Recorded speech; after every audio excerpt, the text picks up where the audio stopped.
Numéro 30, non, c'était l'installation de tout ça, non, les tuyaux de refroidissement. Donc, les traitements, c'était pareil, non, j'ai tout pensé, non, pour enlever toutes les traces des moules, toutes les traces qui est possible. Après, j'ai refait la peinture avec des métals à la bombe, mais c'est pareil, si on touche, c'est fini. Donc, j'ai essayé de toucher au minimum, non. Donc, l'effet, il est bien sympa, mais malheureusement, il faut vraiment s'éloigner de toucher tout le système. Donc, j'ai réduit de faire la peinture ici parce que à force de manipuler, ça un peu parti ici. Et bon, ici, bah, j'ai changé le tuyau là, j'ai mis ce truc là. Peut-être c'est pas très bon, mais voilà. Donc, pour finaliser le montage, ce que j'ai fait, ça c'est de la gaine thermique. Ok. Ça c'est un tuyau 4 mm. Non, que j'ai attaché là. Après, j'ai pas pu détacher, donc il est resté longtemps.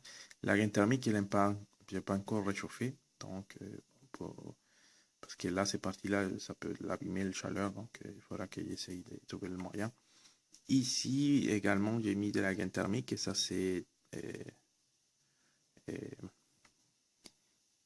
installé dans la pièce. Mais ça, c'est truc, il est assez dur. Donc, je pense que ça d'un moment à l'autre, ça va péter. Donc, il faudra que je trouve une autre solution.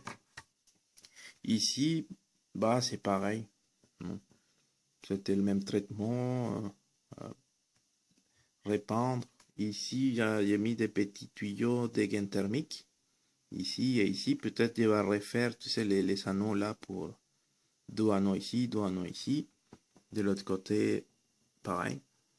Ici, bah, ici, bah, je pense qu'il n'y a rien à faire là.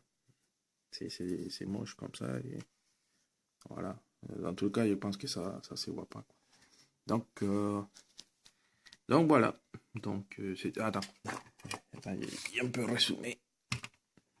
Et ici, j'avais un problème avec la pièce d'origine, ok? Parce que la pièce d'origine touchait les, arrivait à toucher les courroies.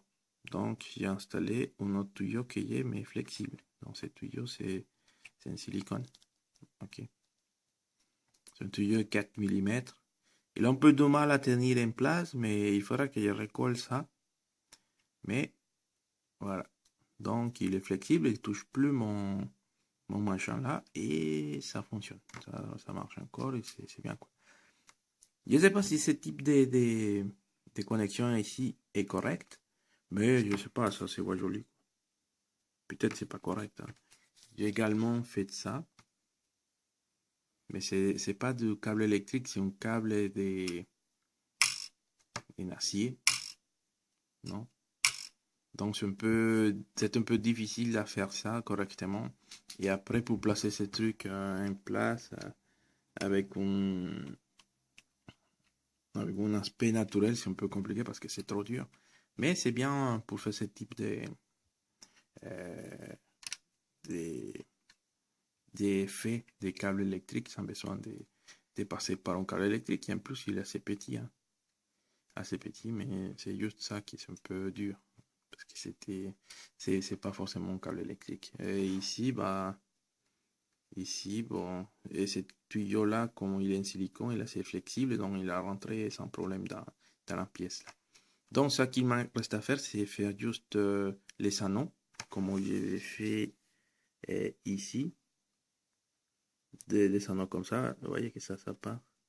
Ça tient pas trop parce que c'est assez flexible comme tuyau, quoi. Bon, ça part, il faudra que je trouve le moyen de qui ça tient. Peut-être qu'il va mettre un bis, un métal, ou peut-être il va coller à la cyanocrylate et après on verra si ces trucs ça tient. Donc voilà, ça c'est tout pour ces numéros 30.